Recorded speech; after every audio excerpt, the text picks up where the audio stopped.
Voilà regretté. Madame Elombe Sani. Akufi. Elombe. Famille Elombe. Olukangate. Tamakambo papa. Elombe. Okaisa mona yote baya. Elombe. Soka yaki. Lelo laza na bomo. Elombe mwasi kitoko. Elombe. Lele yambiye. Soka yaki pajata ba. Lelo laza na bomo. Okati ata sangote. Ata numéro de téléphone. Yajata ba. Elombe kei. Elombe mwasi kitoko. Mwasi na nyoso. Mwasi makasi. Mwasi mayele. Mabele yambiye.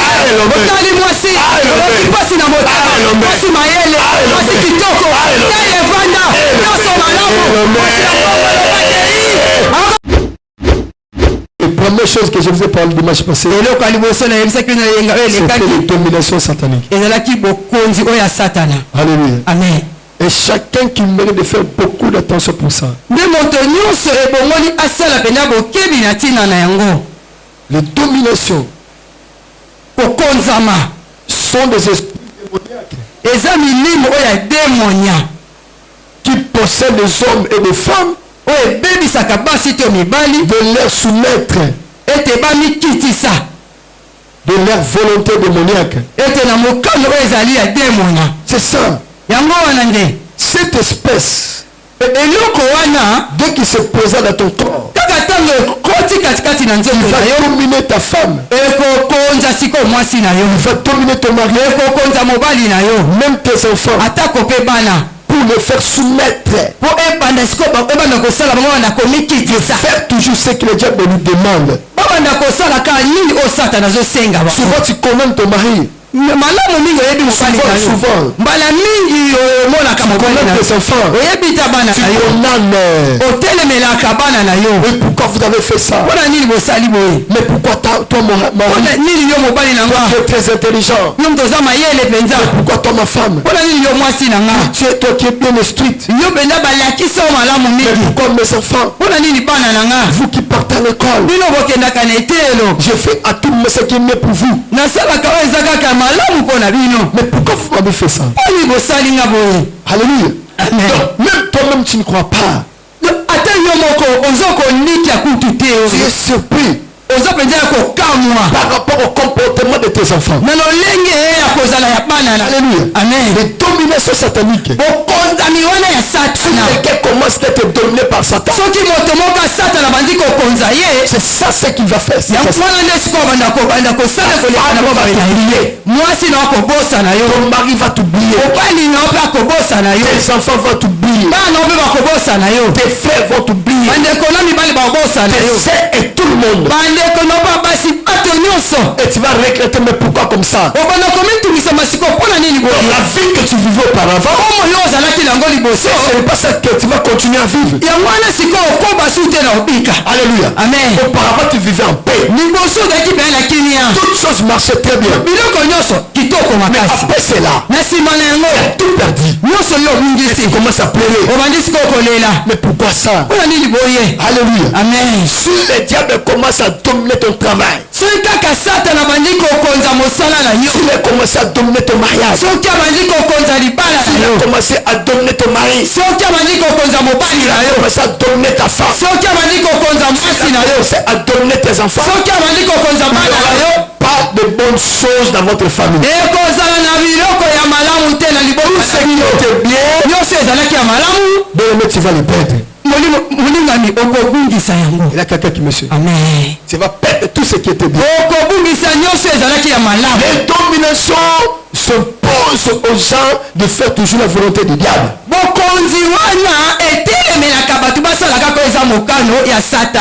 Et tu vas remarquer, si quelqu'un a commis le mal, qu'est-ce qu'il va te dire? Parce que je n'ai pas le choix. Je n'ai pas le choix. Pourquoi? Parce que j'avais manqué pour obtenir cette place. Raison pour laquelle j'avais accepté cette place. Il y a quelqu'un qui me suit. Les dominations sataniques. Amen. Va te pousser de faire la prostitution. Tu vas commencer d'être prostitué. Tu vas d'être voleur, aventurier, escroc, fumeur de chambre. Alléluia. Amen. Mais les choses que tu faisais pour auparavant, tu as commencé à faire. C'est la domination. Et là, quelqu'un qui me suit. C'est ça ce que la domination fait dans la vie des gens. Détruire la vie et faire soumettre les gens. Et faire toujours la volonté du diable. N'accepte pas de faire la volonté du diable. N'accepte pas même à tes enfants de faire la volonté du diable. Surtout de l'aimer. Si tu ne fais pas le bien que tu veux, mais toujours le mal que tu ne veux pas, c'est la domination. Il y a quelqu'un qui me suit. Les choses que tu fais, et toi-même tu n'es pas content ça. Tu n'es pas content mais tu le fais. Tu n'es pas aimé mais tu le fais. Les choses, bien aimé le Seigneur, qui te prépare. Mais c'est ça ce que tu fais. Tu ne fais pas le bien que tu veux, mais toujours le mal que tu veux. Remarque bien ton cœur. Tout ce que tu fais, même tu n'es pas content ça, mais tu le fais. Il y a quelqu'un qui me suit. Mais pourquoi tu fais cela? Tu fais l'avortement aujourd'hui. Est-ce qu'auparavant tu faisais ça? Mais qui t'a instruit de faire ça? C'est ton mari qui t'a dit de le faire. C'est pas un bon mari pour toi. Mais c'est ta femme qui t'a dit de faire. C'est ta femme qui t'a dit de faire. C'est ta maman pour toi. C'est tes amis. C'est ton ami. Il y a quelqu'un qui me suit. Faites attention de faire ce qui peut le Seigneur donne la force au diable. Ne fais pas les choses que le monde t'a dit de faire. N'allez pas parce que le monde t'a dit d'aller. Ne pas parce que le monde t'a dit prends. N'accepte pas parce que le monde t'a dit accepte. Alléluia. C'est ça les choses que tu vas refuser dans ta vie. De domination satanique. Paul avait dit, je ne fais pas le bien que je veux. Toujours le mal que je ne veux pas. À tout moment je veux faire le bien. Mais je remarque le mal. Je remarque dans mon corps. Je remarque le mal. Mais si c'est de faire toujours ce que je ne veux pas. Il y a tant de personnes qui font les choses qu'ils ne veulent pas. Il ne fait pas, mais il va constater dans son corps comme l'esprit qui le pousse de faire.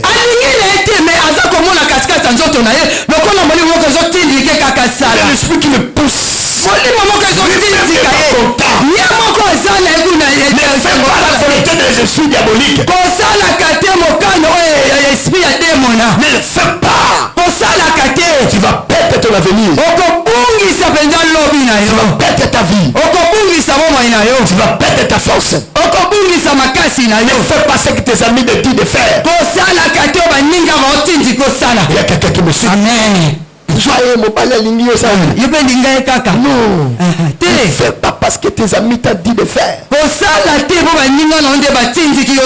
Sois toujours contrôlé par l'Esprit de Dieu. Mais ne sois pas contrôlé par l'esprit du diable. Il y a quelqu'un qui me suit. Merci que je me bénisse. C'est ça qui est notre point, premier point. La domination satanique. Je regarde parce que je prêche. Il y a les gens qui n'ont pas les cahiers pour prendre le Alléluia. Amen. Et c'est là que l'église au Congo ne change pas. Il y a tant de personnes qui ont d'aller chercher la fétiche. Pourquoi? Parce qu'il veut être contrôlé par cette espèce. Il croit par Dieu. Tu viens à l'église, tu n'as pas les stylos. Tu n'as pas les cahiers. Mais comment tu vas retenir ce que Dieu parle? Alléluia. Amen. Premier point, c'était quoi? Ok. Paul avait dit, le liton, c'est contre les autorités. Ok. Il avait parlé sur l'autorité. L'autorité que Paul avait dit, c'est ça l'autorité satanique. C'est ça qui est notre deuxième point. Cet enseignement est trop bénéfique. Par rapport à ceux qui ont l'intelligence. Si tu n'as pas intelligence, tu vas écouter seulement en passant. Alléluia. Amen. Et c'est là que tu vas remarquer chaque jour, tu vas tomber toujours aux tentations sataniques.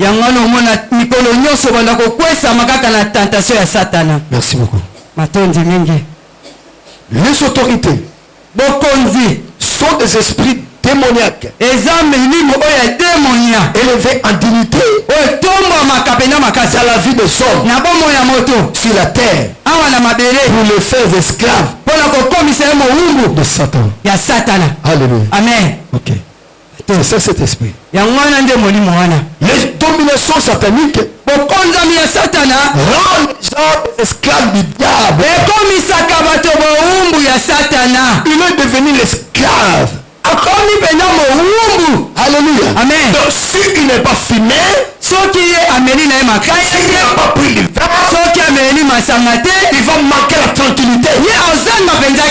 Pour qu'il soit tranquille, il faut qu'il cherche seulement les cigarettes pour fumer. Il va chercher l'alcool pour prendre. S'il n'a pas pris l'alcool, s'il n'a pas fumé, il n'aura pas la paix. Alléluia. Amen. Parce qu'il est esclave du diable. Il est esclave de Satan. C'est le diable qui le domine. Il y a quelqu'un qui me suit. Amen. Donc s'il n'a pas pris l'alcool, même s'il a parti, mais qu'est-ce qu'il va faire? Il va prendre seulement l'alcool. C'est ça sa vie. S'il n'a pas pris cette journée-là, il ne sera pas tranquille. Dans le soir, s'il n'a pas pris, il n'aura pas la paix. Il va chercher même à minuit. Et jusqu'à ce qu'il sera sanctifié. C'est l'esclave de Satan. Ne sois pas l'esclave de Satan. Alléluia. Amen. Il y a quelqu'un qui me suit. Amen. Ne fais pas ce que ton corps te demande. Non. Parce que si tu fais à tout moment ce que ton corps te demande, directement devient l'esclave. Alléluia. Amen. Ne sois pas l'esclave de Satan. Ne donne pas l'accès. Alléluia. Amen. Il ne faut pas agréer Satan. Ne sois pas son esclave. Tu es créé par Dieu. Tu n'es pas créé par Satan. C'est Dieu qui t'a créé. À son image. Tu es l'image de Dieu. Tu mets de montrer à tout le monde que ton Dieu est vivant. Jésus est vivant. Jésus est monté sur la croix. Tu es sauvé. Montrer à tout le monde. Tu es un enfant de Dieu. Parce que tu as créé en Jésus. Tu n'es pas l'esclave de Satan. Ne me donne pas l'accès. Ne sois pas l'esclave de Satan. C'est pas lui qui t'a créé. Mais c'est Dieu qui t'a créé. Il t'a créé par son image. Tu es créé comme Dieu. Tu es créé comme Dieu. Tu n'es pas créé comme un animal. Non. Tu n'es pas créé comme un crapaud. Mais tu es créé comme Jésus. Et il avait accepté de prendre ta place. À monter sur la croix de Golgotha. Il a mouru à ta place. Il y a quelqu'un qui me suit. Amen. Donne-moi la main puissante. Amen. Amen. Les dominations. Ah, si moi je n'ai pas pris l'alcool. Ah, si moi je n'ai pas fumé. Ah, si je n'ai pas fait l'amour. Non. Moi, l'esclave va s'attendre ce que je me demande. Fais ça, amen. Amen. Zamba pas bon. Amen. C'est comme Zamba on peut seulement moi aligné via Zambie. Au moins que moi ça n'a pas aligné. Parce que linga baba ba hôtel ba tsunamunda ba sanzete. C'est encore Zamba longo Donc, mon absence, moi, si on a, mon absence, on va en tout cas, face à ça. Aligné, parce que vie, on a l'image, ça n'est pas. Ok. Zamba Sukisa, les camo batamuke basaranami, Alléluia. Amen. Osa apena dans l'église. Osa la prière. Ok. Et ça va tout me soigner dans bon côté. Il vit mais il fait sa vie à terre. Pour amour que bolino ezali yena mobale, bolino ezali ya mosne. Faut pas avoir la vie à visibilité. Le bal amen. Amen. Babangwana. Bangwana. Nazaramai. Nazaramai. Babangwana. Bangwana. Nasanzete. Nasanzete. Babangwana. Morte pela. Epela. Pesanga mena tete. Amen. Amen. Le babangwana. Bangwana. Nabadeni. Nabadeni. Bangwana. Bangwana. Basu bangwana. Bangwana. Ah, église. Église.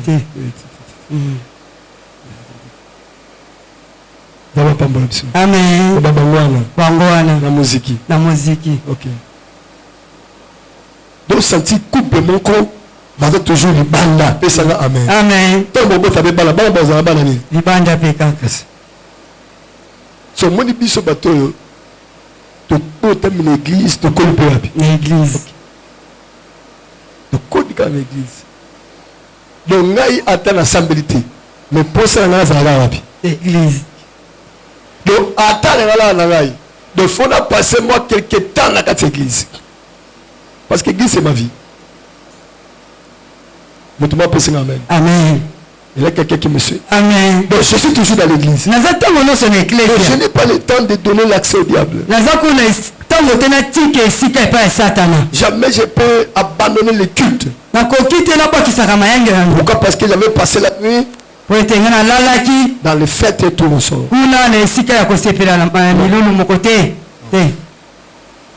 Il y a quelqu'un qui me suit. Amen. Souvent, moi, je dors à 18h si on n'a pas le culte. Le jour de culte, je dors à 20h. Après le culte, directement, je dors. Il y a quelqu'un qui me suit. Amen. Mais à partir de 3h, je mérite de me réveiller pour entrer à l'église. C'est ma vie. La soeur parlait tout ce secret. Tandis que les autorités sataniques va te faire l'esclave. Tu es devenu esclave de Satan. Tu fais à tout moment les choses qui sont au contraire de la volonté de Dieu. Un esclave, c'est quelqu'un qui ne fait pas sa volonté. Un esclave, c'est quelqu'un qui fait toujours la volonté du diable. Bien sûr, il est fatigué. Mais dès que son patron a besoin de quelque chose, qu'est-ce qu'il va faire? Il va faire signe. Même si l'esclave est malade, ça ne marche pas. Dès que son patron a besoin de son esclave, il a besoin de quelque chose. Il va faire signe. Il va lui appeler pour qu'il vienne de faire la volonté de son patron. C'est lui esclave. L'esclave, ce n'est pas la bonne. Ok. La différence entre esclave et la bonne. Les esclaves, il fait à tout prix la volonté de son maître. Mais la bonne, il peut quitter sa maison, travail. Il peut travailler pour sa maison. Mais l'esclave, il est là à tout moment. S'il est fatigué, il peut faire à tout moment. C'est que son maître lui demande. Il va faire toujours. C'est lui esclave. N'accepte pas d'être esclave de Satan. Si tu es devenu esclave du diable, tu n'auras pas la paix. Tu n'auras pas la paix. Tu vas disposer tout le monde. Tout le monde sera disposé. À cause de toi. Alléluia. Amen. Donc si tu es là, tout le monde sera disposé. Parce qu'à cause de toi, tu es esclave de Satan. Les autorités sataniques excitent aussi aux hommes à tout moment de faire le mal. Alléluia. Amen. C'est lui qui va t'exciter. Parce que esclave. L'esclave de Satan. Il va t'exciter. À tout moment de faire le mal. Il y a quelqu'un qui me suit. Amen. Il va imposer aussi dans ton corps. Il dit incurable. Et ça c'est qui va mettre au cœur. Si le diable commence à te sapoter, il y a autorité sur toi. Il y a quelqu'un qui me suit. Raison pour laquelle Dieu nous a de l'autorité et marcher sur les serpents, sur les scorpions et sur toute la puissance de l'ennemi. Mais rien ne pourra nous nuire. Il y a quelqu'un qui me suit. Dès que tu ne vas pas clair, prends directement l'autorité. Prends directement l'autorité. Chasser, détruire, brûler, briser. C'est ça ce que tu vas faire. Il y a quelqu'un qui me suit. Amen. Ne laisse pas l'espace au diable. Parce que c'est toi qui as l'autorité. Ne laisse pas le diable qu'il soit le contrôle de ta vie. Ne laisse pas le diable qui te domine aussi. Ne laisse pas le diable qu'il soit fort, qu'il soit capable, qu'il soit compétent. Ne laisse pas le diable domine ton mari. Ne laisse pas le diable domine ta femme. Ne laisse pas le diable domine tes enfants. Ne laisse pas le diable domine tes enfants. Ne laisse pas le diable domine ton mariage.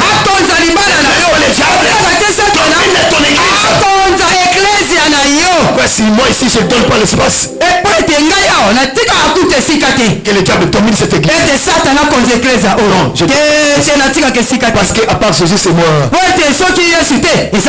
Alléluia. Amen. Il y a quelqu'un qui me suit.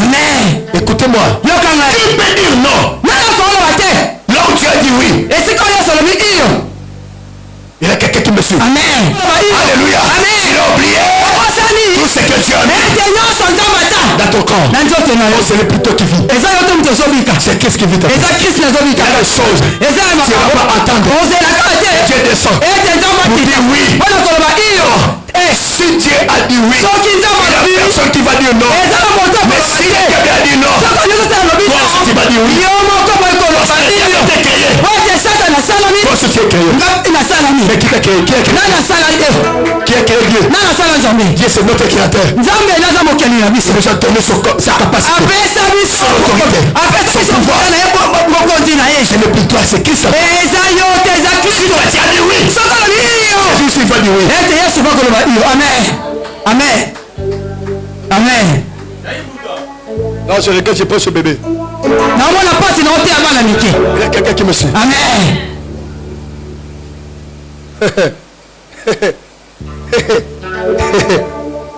Il y a quelqu'un qui me suit. Amen. Que ça ramène la tête. Amen. Amen. Si le diable te domine, il va te faire l'esclave. Attention pour ça. Les autorités du Satan. Si le diable prend l'autorité, le contrôle de ta vie, il va t'exciter de faire tout le mal. Il non. Le diable a dit oui. Cherche autorité. Donne la vie. Donne la vie à tes enfants. Donne la vie à tes enfants. Alléluia. Amen. Tu ne mérites pas d'invoquer les morts. Dès que les choses ne marchent pas, c'est toi qui es là. Jésus est invisible. C'est toi qui es à sa place. Alléluia. Amen. Et que tu as pris le cœur de ton père. N'attends pas, c'est toujours ma présence. ozali famille ya papa. Pas qu'il paraît comme ça. Papa aya boye. Non, alléluia. Si tu as la foi, soki ozala kondima tu verras aussi la gloire de Dieu. okomona mpe kembo na Nzambe. Si tu as la foi, tu verras aussi. soki ozala kondima okomona kembo. Dans son palais tout s'écrit. Si tu as la foi, tu verras. soki ozala kondima okomona. Oui. Baba iyo. Là où le diable est dit non. Et si quand c'est à l'obité. Alléluia. Amen. Mais pendant la nuit. Attends qu'on a boutou. Tu me dis oui au mariage. Et bon, c'est bon, baba iyo na libala. Oui au mariage à mes enfants. Iyo na libala ya bana na. Oui au mariage à mes enfants. Iyo na libala ya bana. Oui au mariage à mes frères.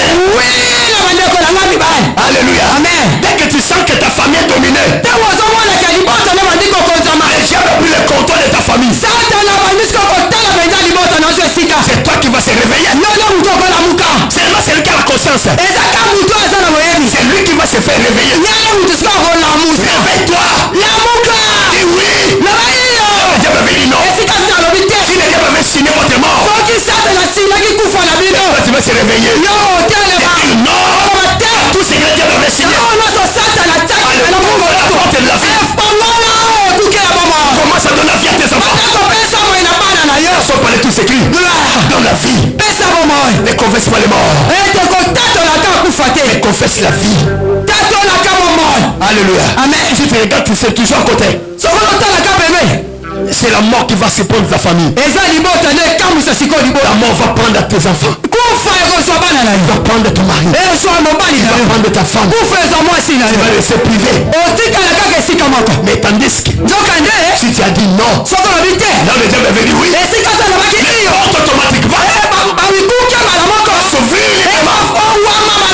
Il y a quelqu'un qui me suit. Amen. N'attends pas. Alléluia. Amen. Je sais que Dieu t'avait promis. Il y a des choses qui vont s'arriver. Il y a quelqu'un qui me suit. Amen. Et il y a aussi les choses que toi-même tu vas ouvrir. Dis oui. La mort et la vie sont au pouvoir de la langue.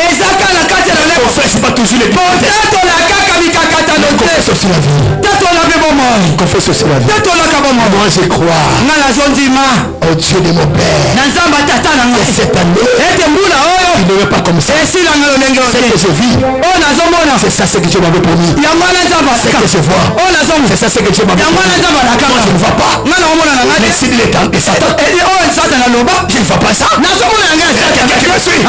Je sais que je suis combattu. Mais je sais que jamais abattu. Ce n'est pas le diable qui a l'autorité de ma vie. Mais c'est Dieu qui a l'autorité. Il a l'amour avec moi. Il m'a donné l'autorité de pouvoir et marcher sur le serpent, sur toute la puissance. L'ennemi, Dieu m'avait dit, mais pourra m'aimer. Il y a quelqu'un qui me suit. Amen. Il pourra m'aimer. Alléluia. Amen. Même si aujourd'hui je n'ai pas gagné, mais moi je ne vois pas les défaites. Je vois toujours l'excellence. Il y a quelqu'un qui me suit. Dieu m'avait promis. Mais sa force est toujours là. Toujours les premiers. Nous sommes en haut. Jamais à bas. Il y a quelqu'un qui me suit. Même si aujourd'hui je ne vis pas. Je ne vis pas ce qu'il fallait.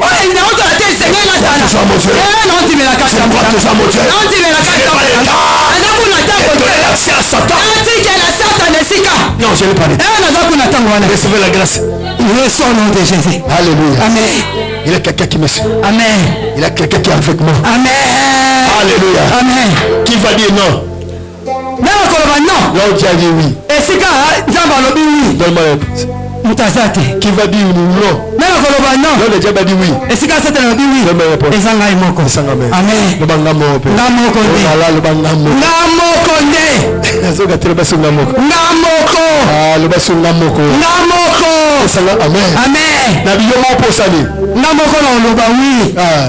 Voilà ma cabonangue simba. Amen. Oh là là. Amen. Amen. S'il tarde, qu'est-ce qu'il a déjà dit? Ok, le balai c'est l'autorité. La pouvoir ne soit. La posate. Amen.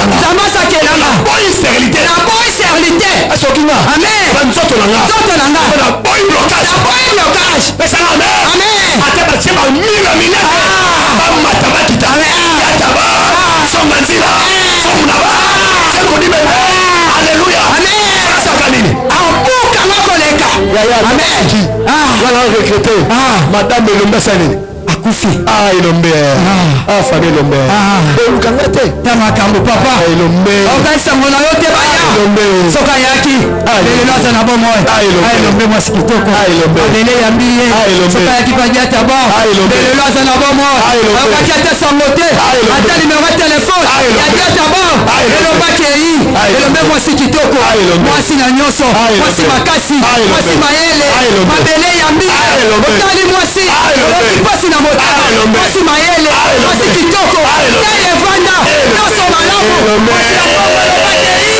akokisa madiata bao te mpona nini aluka diata bao elombe melelo aza na bomoi elombe soki bayaki na ye melelo azivandi na eglise elongo na biso amen nalinga mwana nga mobali mpe bosiki nalinga mwana nga mwasi obanzimaka na tata na bango amen Dieu nous a créés. Nzambe asala biso. Il nous a créés. Asala biso. Dieu a mis dans nos corps. Asala kati ya nzoto na biso. Pouvoir. Son autorité. Mokonzi na ye. Alléluia. Amen. N'attends pas le monde vaincu. Kozela te mokili ekoloba. N'attends pas la femme de ton père. Kozela libota tata te. La femme de ta maman. Kozela libota mama te. Aussi tu vas dire. Yo poko kikoloba. Tu mérites de parler. Yo membongisa mi oloba. Tu mérites d'ouvrir les portes. Ebongisa no fongola bikuke. Alléluia. Amen. Dieu avait les clés. Nzambe. Il avait les clés. Nzambe azalaki na bafongola. Il y a quelqu'un qui me suit. Amen. Mais le jour nzoka nde mokolo que Pierre avait compris Pierre asosolaki que Jésus ete yesu est le fils de Dieu vivant. aza mwana ya nzambe Jésus avait dit quoi Pierre? yesu alobaki Ce n'est pas l'eau eza mai et le sang qui t'ont révélé. makila nde Mais c'est mon père. eza papa na À cause de ces révélations, na ntina ya oyo napesi ofongola donne les clés. napesi Dieu avait pris les clés. nzambe aza efongola Il avait donné ça à qui? apesi ya pierre Aujourd'hui Pierre ne fuit plus. peno pierre aza te Pierre ne fuit plus. pierre aza te C'est toi qui es là. eza yo na moto aza Les wana clés que tu avais donné à Pierre. bafongola bapesaki epai ya pierre Pierre ne fuit plus. lokola ye aza lisusu te Aujourd'hui. sikoyo naza bafongola eza ngai eza ngai Qui n'a pas fait mal à lui? nana aza bafongola lelo eza ngai eza ngai Et ça même maman. eza ngai Pesa la même.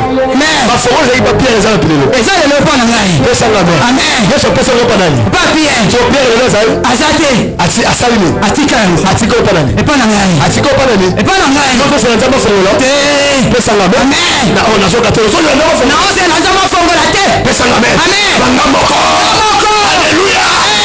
Les portes qui sont fermées. la porte esekanga eza makoki ya kofongola Tes prières. nazela mabondeli na ngai Avec tes prières. nazela mabondeli na ngai portes fermées. nakofongola bikuku ekangama Les portes que Satan veut fermer. kukewa moto mokili Les portes ekabaki que Satan veut fermer. baporte satana kabaki C'est d'ouvrir. nga naza makoki ya kofongola yango amen C'est d'ouvrir. naza makoki ya kofongola yango amen amen amen Capacité d'ouvrir. oza makoki ya kofongola La capacité d'ouvrir. oza makoki ya kofongola Toi, jusqu'à ce jour, yo kilo lelo il a des responsables de ta famille eza bato batambusa bino na libota qui te donnent jusqu'à ce jour. oyo bakonzoko kilo lelo ndoko na biso kutu intouchable yo ti Ti lelo ozala na noko. oyo banga Ozaka bino na butu. Ti lelo. Mama. Papa. Oni boyeko. Pesanga amen. Oza pasi wana. Ozokoka komipesa pa nani? pa nzambe te La Bible dit. biblia elobi Ata batie kisi liboso na yo. Le bato nyatiango. ata na nyatiango Esala nini? esala ngeloko Ata na meli poison. ata na meli poison esala ngeloko Merci. Pesanga amen. Biloko nyonso batamuki baosala yo. Loba na nga amen. amen Loba esala ngeloko. esala ngeloko Eloko ekokwesa yo. Soki autorité. Domination. Eza likolo na yo. Mais si domination satanique, ils ont le contrôle en terre. Pesanga amen. Amen. Qu'est-ce que Dieu va apporter? lelo nisiko satana omema eloko te amen Une famille maudite. libota moko elakelama mabe Le diable est en train de contrôler ta famille. satana ntango nyonso azalaka kaka na libota wana mpona kotala bango malamu malamu Pourquoi ça? mpona nini yango mpona nini ozoluka bambikudi pamba babikolo yo siko yo moko bimonaka faible kosa satana mpona nini? yango makambo donc satana bandoki na butu basala nani? balala te yo pe na buto sana kolala te pesa ngano amen loba telema na kosambela na koloba pona sima koloba sani loba nalali poni loba nzambela mpona nga osale akolala te il se mord pas alalaka te il se fatigue pas alembaka pe te il y a quelqu'un qui me suit amen notre autorité mokonzi sois sage maintenant zala pena mayele sois éveillé maintenant zala pena ekolamuka pour dominer les espèces. Il va imposer dans ton corps les maladies incurables. Merci. Ce qu'il avait mis dans le corps de Job. Ce qu'il avait mis dans le corps d'Ézéchias. Ézéchias avait pleuré parce qu'il était malade. Amen. Amen. Les dominations. Les autorités. Attention avec ces déprés. Tu mérites maintenant d'être fort pour combattre Satan. Et c'est là que dans les combats spirituels, tu ne mérites pas d'être faible. Que Dieu bénisse.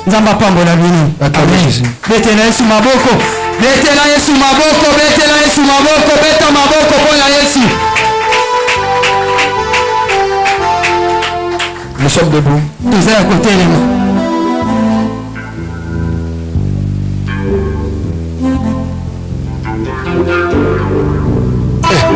Na moyo lelo yo mulimpo kim l'église o ma ezate na moyo lelo yo mulimpo o l'église te zo bakeno te na ete parce que nazali mavana ina tante na moyo lelo ozo la ba otalo na mba po osambela na moyo lelo na moyo lelo makamana za sute pesa mama maboko cha likolo Baba Yahweh. Yahweh. Kaka na familia lelo. Même côté le Bogate, bakolesa te. Oh combien d'années? Tellement pendant minute ça. C'est comme quand on dit ça coco na matasi. On peut ça salir dans la malade. Tellement de Yahweh. Nzoto na ngambo bimba. Na kadonge pana yo. Na boiko kabanzoto na maladie. Na bondoki. Na satana. Na kabelo nzoto na nga. Boy misala monini. Ezala manifeste. Na nzoto na nga. Boy misala bandoki. Kobanda lelo. Nazotelemela. Bandoko beta maboko telemela. Na kombo na Yesu masabela makasi sabela. Nazotelemela tanga Yahweh. Oh nyoso Yahweh zali yote. Misala no sambolini. Misala no sabanto. Misala no sezali ya sota. Kaskati na bomo ilanga. Nazotelemela na kombo na Yesu masia. Natelemela bomo ilanga. Nyoso Yahweh. Oh zali yote. Na bomo ilanga. Oh nyoso zali misala satana. Misala molini. Oh kondino satana. Nazotelanga. Natelemela yango. Na kombo na Yesu. Natelemela yango. Na kombo na Yesu. Nyoso zali yote. Misala no satana. Misala no sambolini. Natelemela yango. Ezala mbuyate. Na bomo ilanga. Ezala mbuyate. Na nzotelanga. Au nom de Jésus. Au nom de Jésus. Nyoso zali yote. Nyoso yamolina satana. Yawe na bomo ilanga. Na ranga moni de sans effet. Natelemela yango. Na kombo na Yesu. Misala ya satana. Na bomo ilanga. Natelemeli. Misala satana. Na bana langa. Natelemeli. Misala satana. Na limota langa. Natelemeli yango. Au nom de Jésus. Au nom de Jésus. Nyoso satana. Nyoso satana. Natelemeli yango. Nyoso maïli. Nyoso mona. Nyoso satana. Natelemeli yango. Esprit de mort. Esprit de mort. Bimana finanga. Bimana finanga. Esprit de mort. Esprit de mort. Bimana chotonanga. Bimana chotonanga. Molimo badule. Molimo badule. Ya domination. Ya domination. Autorité satanique. Autorité satanique. Bimana chotonanga. Bimana chotonanga. Yo Satan. Yo Satan. Kobanda lelo. Kobanda lelo. Oza sous contrôle. Oza sous contrôle. Ya chotonanga. Ya chotonanga. Alekete maboko boye. Ona Yesu Masia. Na boyo Satana. Na bibiso na badebona yo. Na chotonanga. Wana tango te akosa yoko. Ya tinanga. Wana tango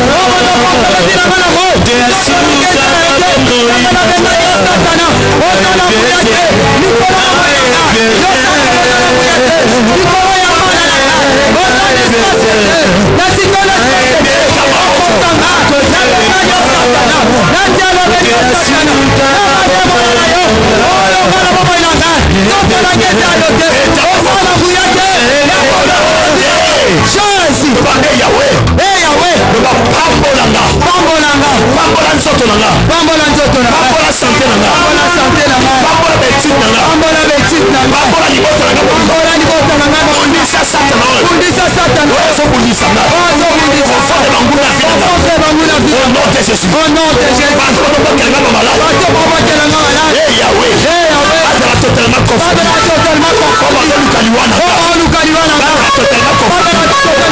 Ozo lukeshek. Ozo lukeshek. Azala totalement conforté. Azala totalement conforté. Ozo fundanga. Ozo fundanga. Ndanga kwa simama. Azala totalement conforté. Totalement conforté. Jésus. Au nom de Jésus. Au nom de Jésus. C'est que tu es pamolo. Amen. Nabizamba pamolo. Amen. Nabizamba kumbela yo. Amen. Atika hotel. Amen. Enge usi église. Weko sambela. Osonga ndakina bapamboli. Amen. Osonga ndakina bosui. Amen. Osonga ndakuna esembo. Amen. Ola plaza pesa la yo. Amen. Samba yo kolombawa. Amen. Apesa pesa motema na yo. Bana ko bisa ngaba pesa yo peta maboko pesa yo.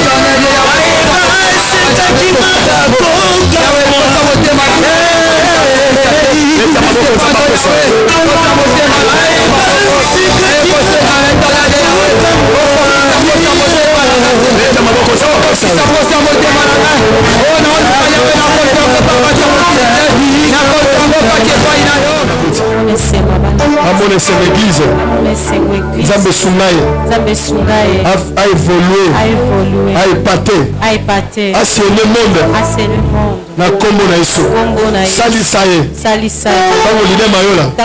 Okene arena. Grand Paris. Maman passe à la présenter. Na kombo na Yesu. Na sambele za la ici. Amen. Nzambe akosalati. Amen. Merci. Joyeux anniversaire. Merci.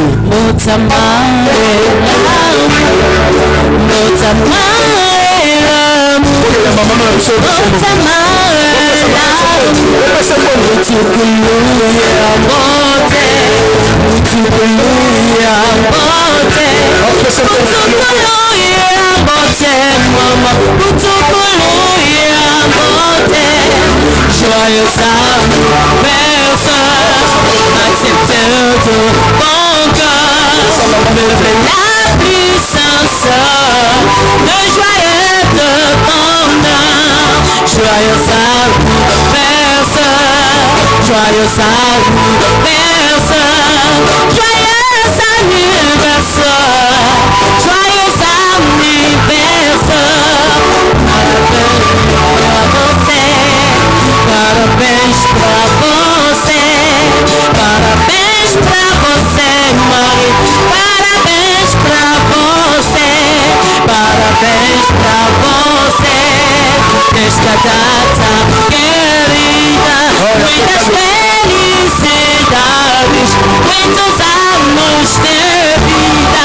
Hoje é dia de festa, cantará parabéns para a menina Maria, muita salva de palma. Parabéns pra você, parabéns pra você, parabéns pra você, linda, parabéns pra você,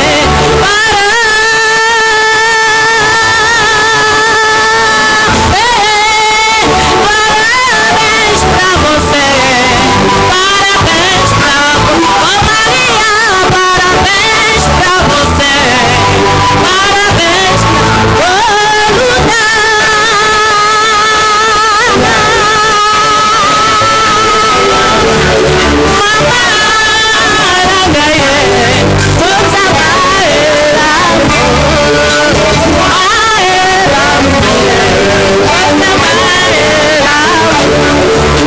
Parabéns pra você, nesta data querida, muitas felicidades, muitos anos de vida. Hoje é dia de festa, cantará parabéns para a menina Maria.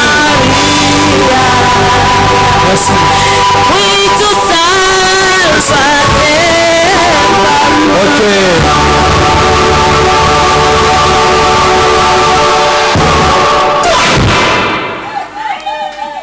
Merci maman. Ok, ndengezali. Est-ce que c'est ngezali? Vous avez. Ah, je crois. Je crois maman lobi. Là la botte maman le cabine nyonso. Côté ko gêné maman ko gêné. Moi c'est mon église, c'est que non.